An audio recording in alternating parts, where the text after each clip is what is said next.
morning for everybody, and I'm really very grateful for the organizers that I can deliver a keynote speech, and I hope that you will find it interesting. I try really to do it.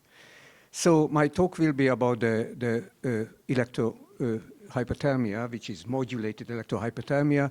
It's many times it's called Oncothermia because of the marketing reasons. My outline is really very simple. At first, I would like to tell that why we think about the immune activation, the concept and principles, then preclinical verification, clinical validation, and success worldwide. So the first, everybody knows that we have very complex task when we would like to treat tumor.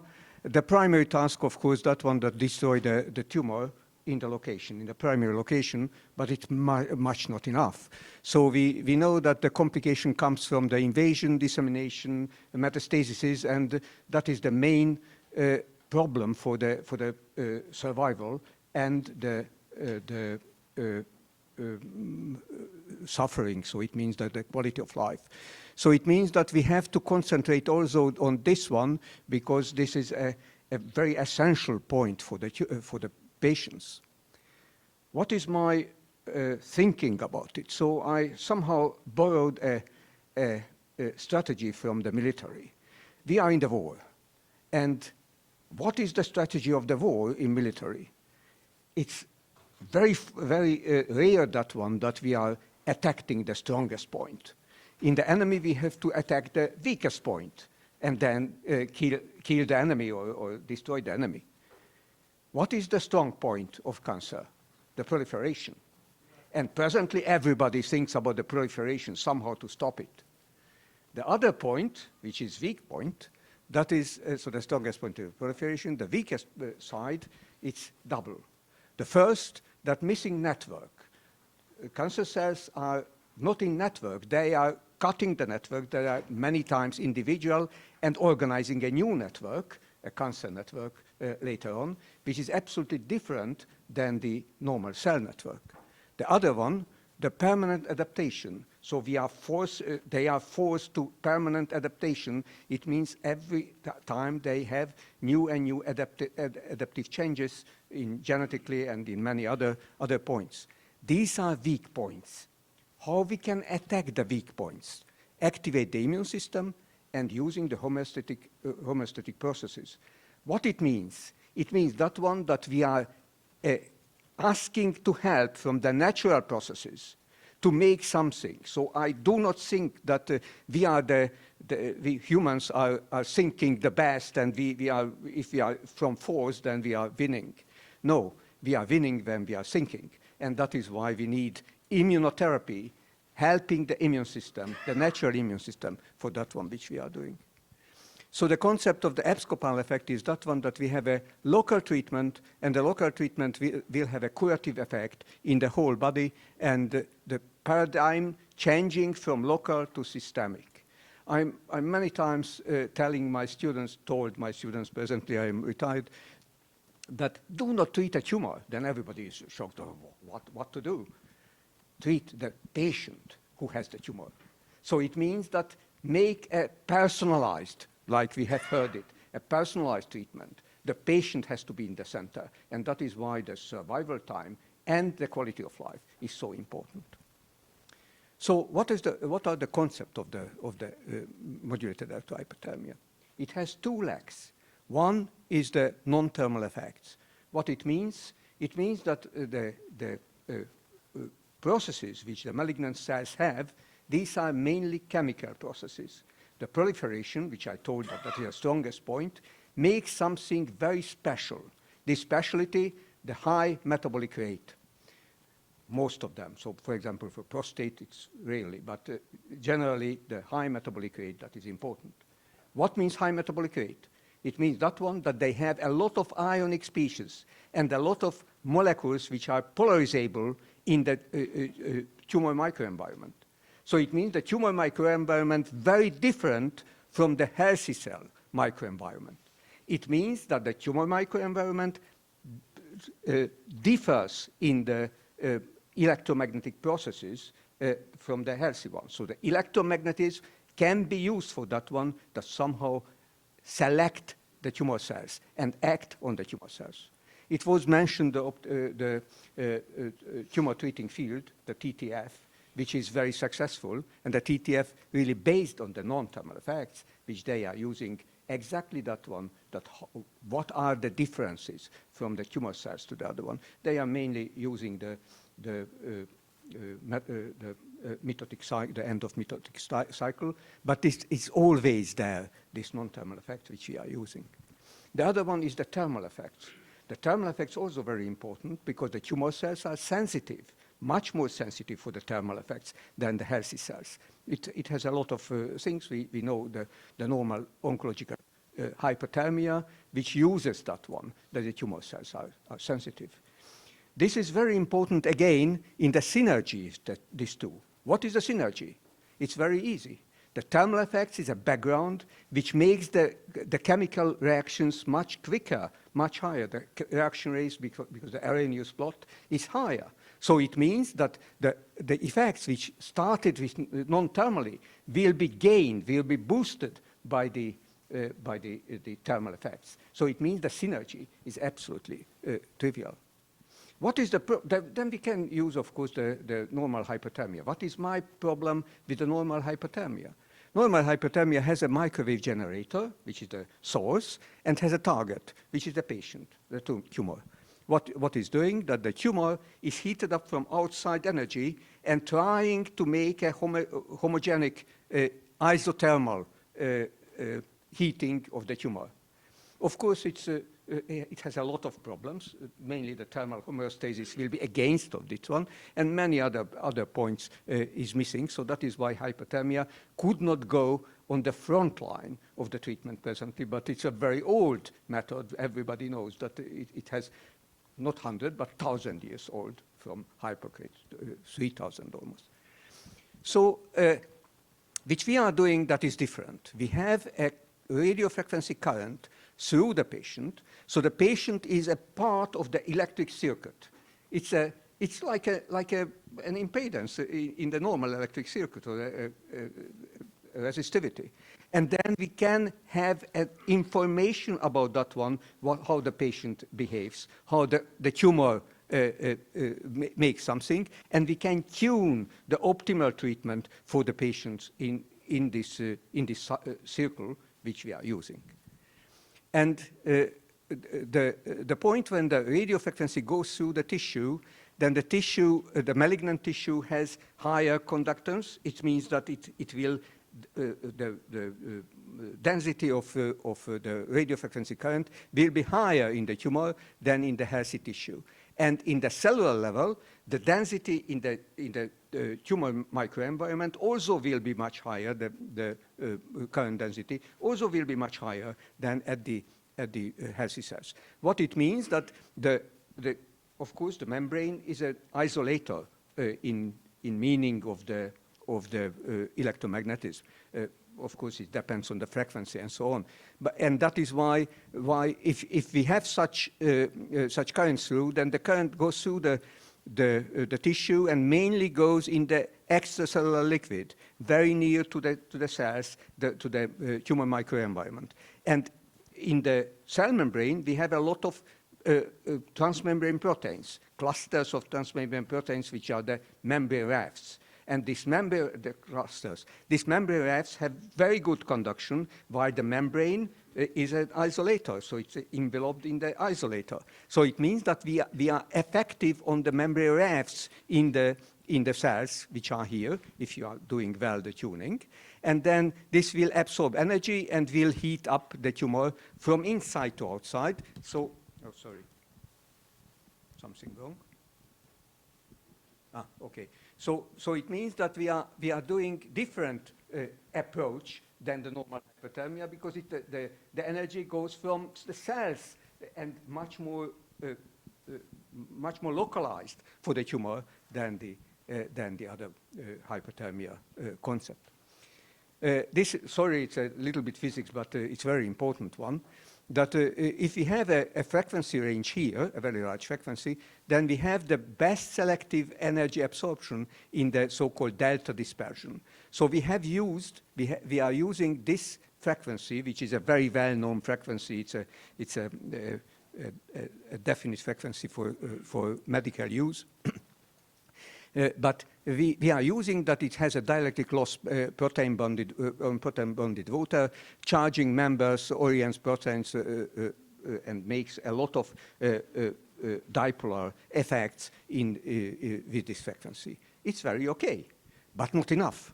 Why? Because we would like to have very special reactions which will really kill the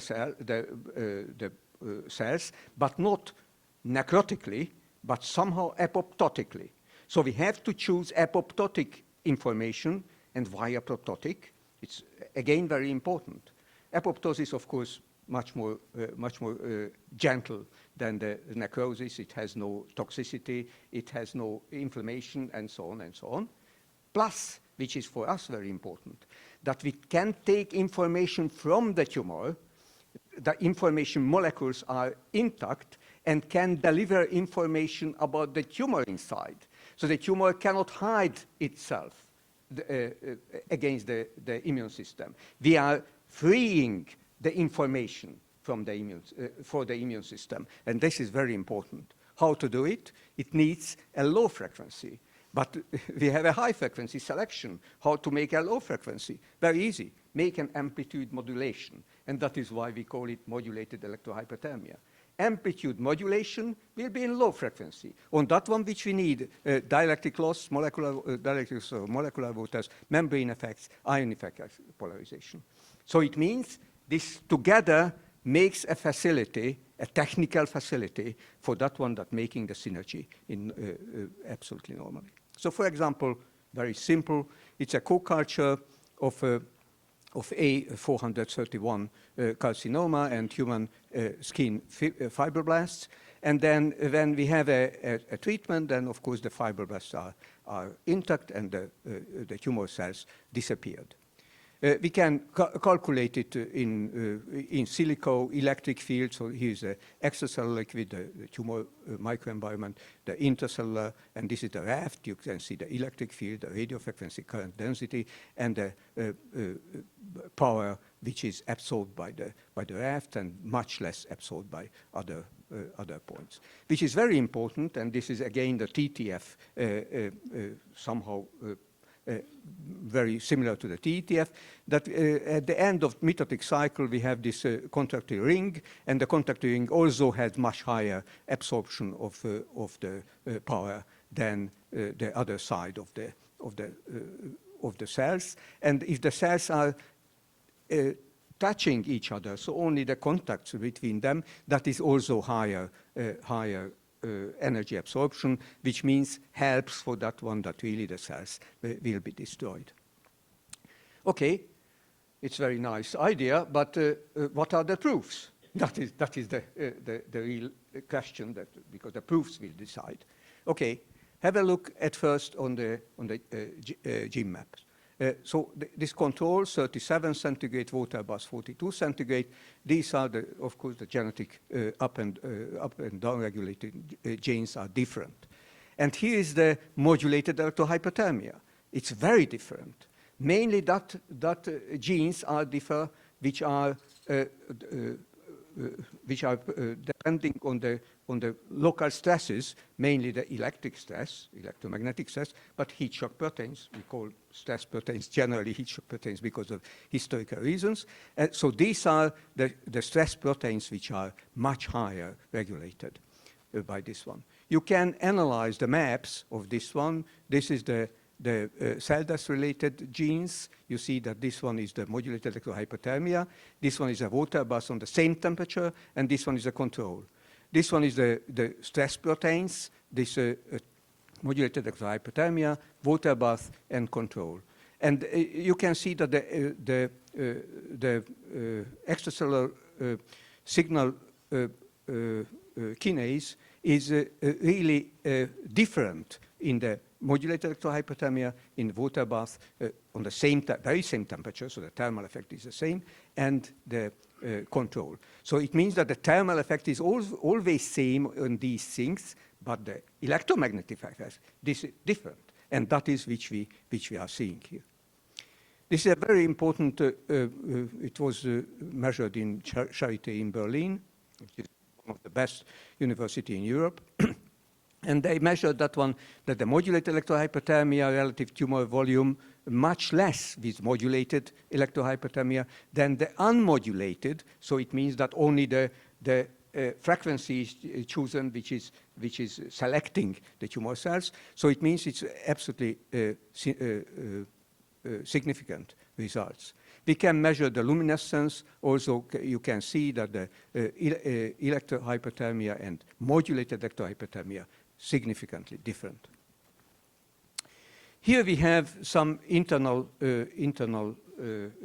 pathways in the cell, which I would like to show that what we measured in this one. So this is a higher part of the apoptotic signal pathway. The external pathway, everybody knows that the death receptor and death complex fast-fed everything together. And then here's a Caspase 8, Caspase 3, and apoptosis. Can we measure? Yes. We measured the death receptor fast-fed in the first 8 hours. So it's maybe that's too small. It's 8 hours. First 8 hours is double or even more the death receptor excitation. The Caspase 8 also measured. This one is for the water bath, for the modulated electro-hyperthermia and other hyperthermia. You can see that oncothermia, so modulated electro-hyperthermia, much higher than every else. So it means that we are using the Caspase 8 in this line, this signal path. This is a Caspase 3. This is a cleaved Caspase, which is most important in the first 8 hours. And this one is the first one, third, and 24 hours. You see that the Caspase in general, so not the cleaved one, Caspase in general, Caspase 3, is much higher with modulated hyperthermia than the others. We can see that it's not only external pathways are excited, but internal pathways as well. This is from mitochondria, the bags, and the cytochrome C, which is the point of no return. And then here is the Caspase 9, then goes on the Caspase way, the internal signal path, also the same like was before. And we have a non-Caspase signal path in the apoptotic inducing factor. And then you can see that this is also very special, higher. Everywhere I had written that which were the publications which we had it. Furthermore, we are blocking the XIAP. XIAP tries to block this external pathway, but we are blocking the blocker. So it means that the enemy of that one is so enemy of enemy is our friend. That is which we are using here in this one. Not only septin, but SMAC-diabolo is also blocking the XIAP, and we are measured that one. The synergy which we have here, which I told you, that the rough heating, the first, the second is the non-thermal intracellular signals, and then the immune effects which we are doing. Which immune effects are done? Very easy. It's immunogenic cell death, which produces damage-associated molecular pattern in normal way. It means normal way that it's very important when the timing and the space coming. So varied and which time coming. Which comes the release of ATP, so extracellular ATP, HMGB1, then HSPs, free extracellular HSPs, and some membrane HSPs, which are attracting the NK molecules, NK cells. So it means that we have a production of and calreticulin, of course, very important on the membrane. So we have a set of damage-associated molecular pattern, and again, it is in the apoptotic signal, so it means very, very carefully done and not toxic like the necrosis usually. So here are some tumor-specific actions. You see the CD3, CD8, so the the killer cells are measured, it was helping with the dendritic cell immune stimulants. Without dendritic cell immune stimulants is also higher, so it's not a question that it works in normal immune manner, but if we have DC simulation, then it's even much higher. Also, we can see the CD8 killer cells, the DC marker, and the Treg marker. The Treg is downregulated, which is very important because the Treg is anti-apoptotic. The leukocyte invasion also measured, absolutely significant, the invasion into the tumor. Everything is published, of course, as I told you. The publication is always there. This is a very important experiment also. After it will be clinical, so presently only experimental, that we have two tumors on the distant tumors on the animal, one in the femoral region, like here, and one in the chest. And then we are treating only the femoral region. The treatment having DC immune stimulation, and this is the DC, this is without DC. You can see that almost blocked, almost arrested the tumor growth. And which is very important, that the untreated chest, which is absolutely untreated, only this part was treated, the untreated chest also have the same property. So it means this is a typical abscopal effect. And this abscopal effect is all aim. That is which we would like to do. And also the same with the non-DC immune stimulant, but it's a MTA immune stimulant. Also two tumors, one in left side and one in the right side. And then if we treat only the right side, and then we see the damage-associated, the main points of the damage-associated molecular patterns, GB and calreticulin and DNA fragmentation, then we can see that, of course, the part which we do the treatment is much higher in calreticulin, much higher in the DNA fragmentation, and lower in the GM1 because that is released from the cell. And these are the same controls. But if we have this stimulant, this MTA stimulant, then of course both are the same. So it means that the non-treated tumor have the same damage-associated molecular pattern than the treated one, which means that again it's abscopal effect. The third interesting, a lot of other things we have, but only the most interesting I tell you. This is also the same like the first, having the dendritic cell stimulation with modulated electro-hyperthermia. It blocks the tumor growth, but which is very important, that they re-challenge the tumor. So it means they re-inoculated the same tumor, and it was rejected. So it was working like a vaccination, a tumor vaccination. It's fantastic. We were absolutely happy. Of course, a lot of other research necessary that it really will be strong process for us. So in summary, before the clinical, so I told you that we have selection of the tumor cells, we have excitation of the membrane rafts. The membrane rafts has the thermal effects and the non-thermal effects. These are synergetically going a complex synergy, making a gentle cell killing. It means apoptosis. The apoptosis makes a find me signal. It's a ATP, released ATP, eat me signal, calreticulin, danger signal, HMGB1, info signal. This is the most important one, the HSP70, exosomes and apoptotic bodies. So all makes information for the maturation of the dendritic cells in situ, inside the tumor. So it means that you not need that one that like a CAR-T method that you take away and make the lab, and the lab will induce the tumor cells. You do it in situ, in that point when it's necessary, where it's even there. So it has no such problems like the CAR T that they are injecting back, and who knows that where will go the T cell. So it produces NK cell activation, which is a normal innate reaction, and it causes a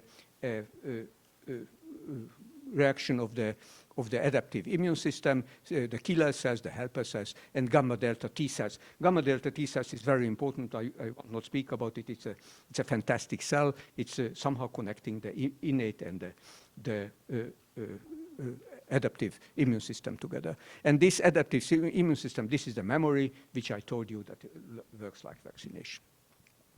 So this one is the normal CAR T, and then we are making that one which I told you that somehow in situ real time we serve the same like CAR T. Of course, not the CAR T, but the other mode of the killer cells. Validation. At first, I show for you some clinical trial, some case reports, which I don't like. Of course, the case reports are cherry picking, so that's not a real, but give some idea, and that is why I show it. So, for example, this one is the breast cancer, horrible. It's from Taiwan. This was published here, and then it was treated with radiotherapy, 50 gray. It was shrinking, but you see that 2 metastases appeared. And then was applied modulated electro-hyperthermia 7 times. The shrinking was even higher, and the metastases disappeared totally. So it's really Abscopal effect. The next is this before therapy, a triple negative breast cancer. Of course, a horrible case, you can see it. And this one is after therapy. It's almost disappeared. All the metastasis is fantastic. I like it. Again, I tell you, it's a cherry picking. So it's not that one that, that's changed the world, but changed something in our thinking. This one is another one, also was published, the Abscopal effect. You see that metastatic urothelial carcinoma. Here is the metastatic location, and then this was done radiotherapy abdomen mass 40 gray, and then 6 times modulated electro-hyperthermia, and this is the end. It's a complete remission which we had at the end. This is the ovarian cancer. Again, the different stages of the treatment, and at the end of the day, it was working. Then here are the clinical trials, which are most important, of course. That's not a question. It has to be somehow in our mind that we are looking for. So it's a phase 3 randomized cervix trial, 236 patients, radiotherapy plus cisplatin. This is a conventional therapy, was conventional, and then plus minus modulated electro-hyperthermia. This one is the overall survival, absolutely significant, but which I like mostly. This is the disease-free survival. 5 years later, the disease-free survival more than doubled. So it means that more than half, less than half, with the modulation without modulation electro-hyperthermia.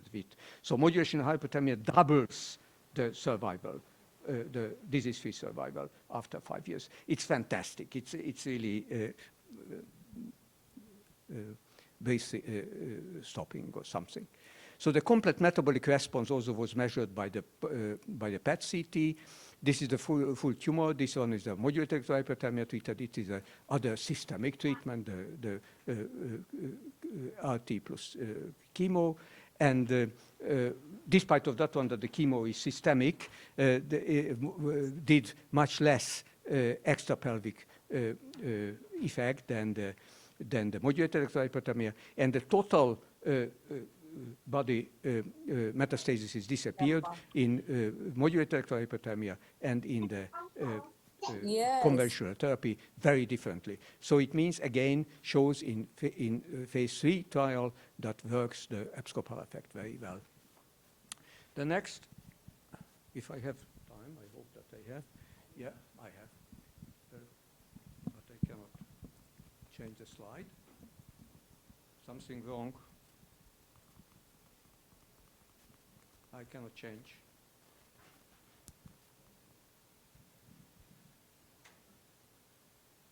Blocked. Maybe battery. No?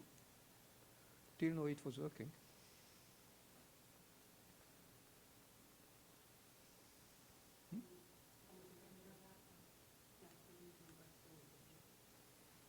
You can see that the technique is very important everywhere.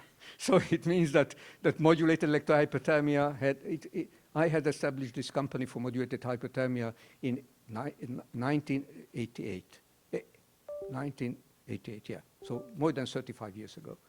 And this more than 35 years was necessary for that one, that having such results like this. Of course, the clinical trial, everybody knows that it's a long process. Not only long, but very expensive, and so on. So it means that the technique is absolutely central. So it cannot be that one, oh, the technique is nothing, that only the clinical. The clinical and technique, these are synergetically together. So I cannot go further, but I would like, because a lot of other clinical trials I wanted to show, and I have some more minutes. To change something. Okay. So. Maybe question one. What is the challenge technically? Yeah. Technically, a lot of challenges. The first challenge is that one, that what is the toxicity of the treatment. So, for example, I will show for you the glioblastoma clinical trials. And the toxicity there is absolutely crucial, because that is brain. And if you heat the brain, maybe that you have a lot of edema and many medical problems you can have. So it means that the main challenge was that one, how to stop the toxicity. The surface burning, that's the first, because not only the thermal burning, but the non-thermal burning, because electric field goes in. So it's the current density has to go somewhere in. And that is, so this was the first challenge. The second one, how we tune the optimum for the tumor. So the tuning in this circle, which we are doing, that's absolutely crucial, and it has to be automatic. So it's not enough that one, that some indication comes for the doctor that how to change something. It's not enough. That's not giving that in situ help. We need in situ real-time help. So it means that it has a software, a special software.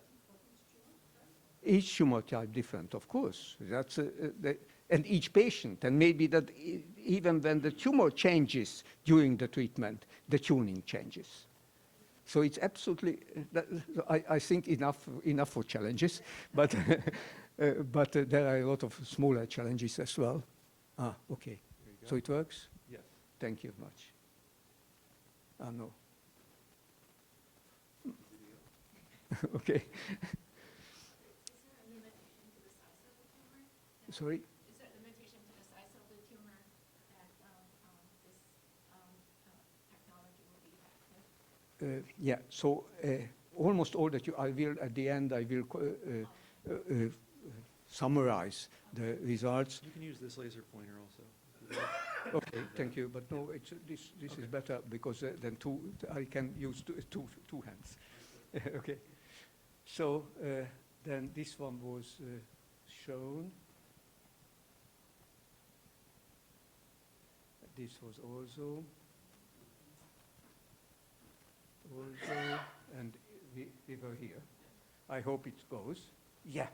Okay. So this is glioblastoma multiforme, which I told you that is important. This is a very old SEER data from 2000. Sorry, but it's before the Temodal. So the trials which I show for you, that is before the Temodal things.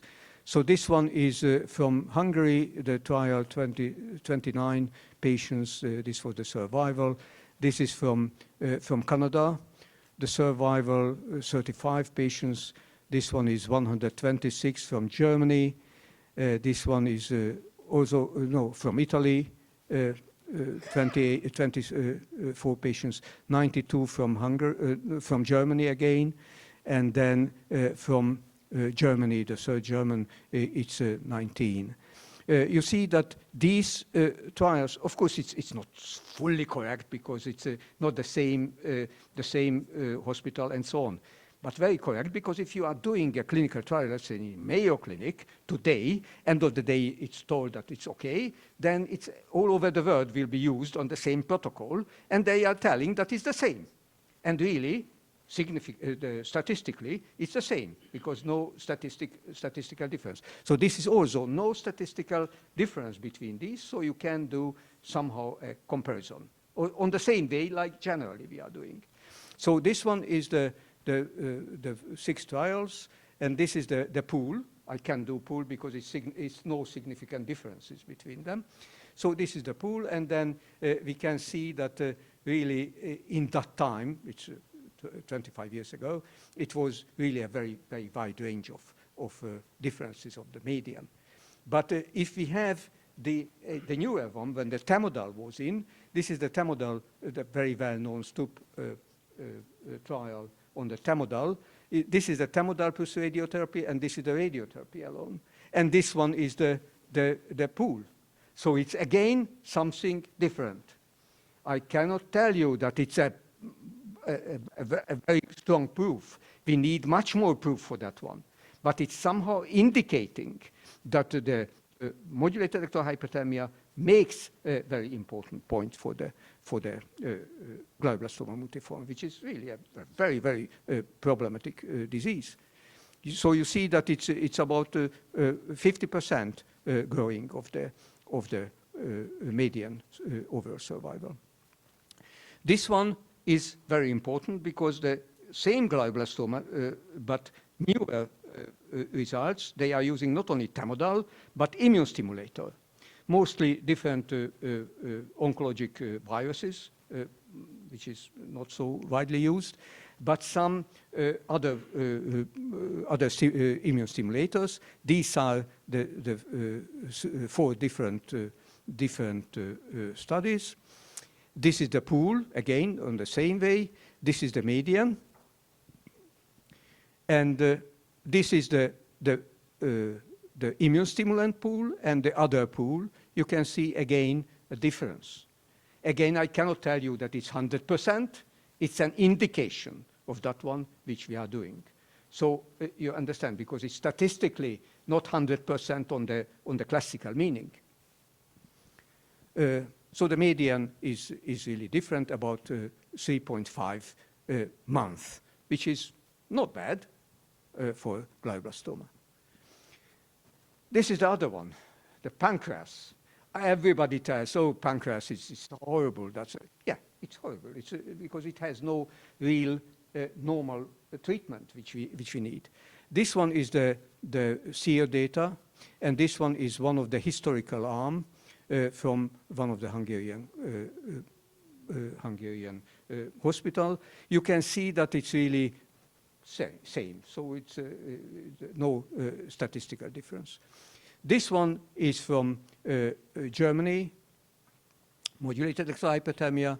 This one from Hungary, modulated electro-hyperthermia. This one from Germany again. This one from Hungary again. And this one from Canada. So you can see that again, you have a lot of survival curves which are not significant, so significantly different from the reference arm, but not significantly different from each other. So they are somehow the same statistically. So again, you can do the pool and here the average of the reference arm, and then you can see that almost doubled the survival here, which is again something important. These are new results which are coming from Hungary and coming from Italy. You can see these 2 new results are really higher on the survival than was before. Why? Because they have used immunoassistance, immunostimulation inside of the pancreatic cancer treatment. So the pancreatic cancer, which is so important one, somehow has a little side of the sign of the treatment facility, feasibility of the treatment.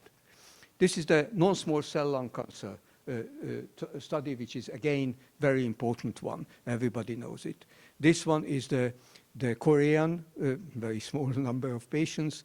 This one is the Hungarian one, 197 is not bad.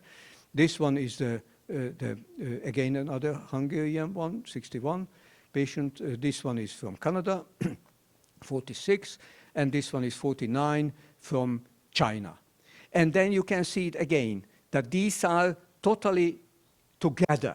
And then you can have the same comparison like we had before, 360 pool, and then the SEER data from 209, and you can see that the difference is really large. Then I would like to tell only a couple of slides, and I finish because maybe that is too boring, about the successes. So at first, these are the basic molecular preclinical studies which we did.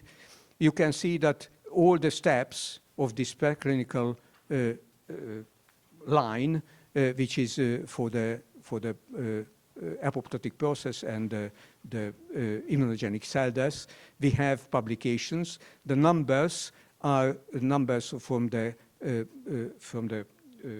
publication list which we have. So, for example, the fourth is the 94th on our publication list. The 1 is 42 on publication list, and so on. If somebody would like to have the publication list, of course, we send it for you. It's have more than 400 publications. And this one is the clinical trial, also the same from the publication list, and you see that a lot of publications were done on clinical. A remark has to be that unfortunately many clinical studies are case reports, which is really a problematic for us. And why it is so? Again, the money. And sorry about it that I talk about these things, but it's somehow inside of these clinical trials that nothing is so nice that everybody can do clinical trial who has money enough for that. This is the investor who did it. Oncotherm presence in worldwide, which is presently we have 35 countries, and then we have more than 600 devices, more than 500,000 treatment per year, which is something really large one. We have 37 university connections and in 12 countries. Q1, Q2, and so on in 6 years ago. Sorry, I have no more data, but of course we had a lot of publications from that time, even more than was before.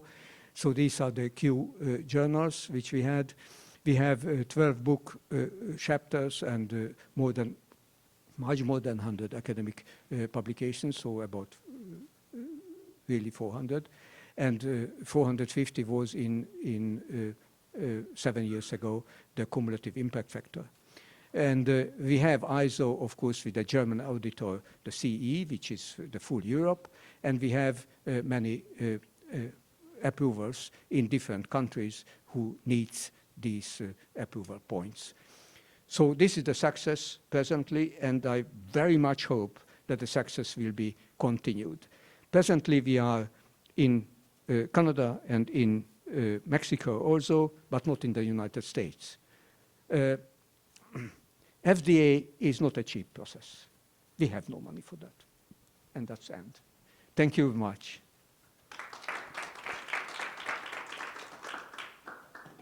Yes. So unfortunately, we won't have any time for questions since we're going over. But if you have any questions, please feel free to meet with him in person to discuss that. I'd like to call up Gail Border to provide Andras a keynote memento. Please.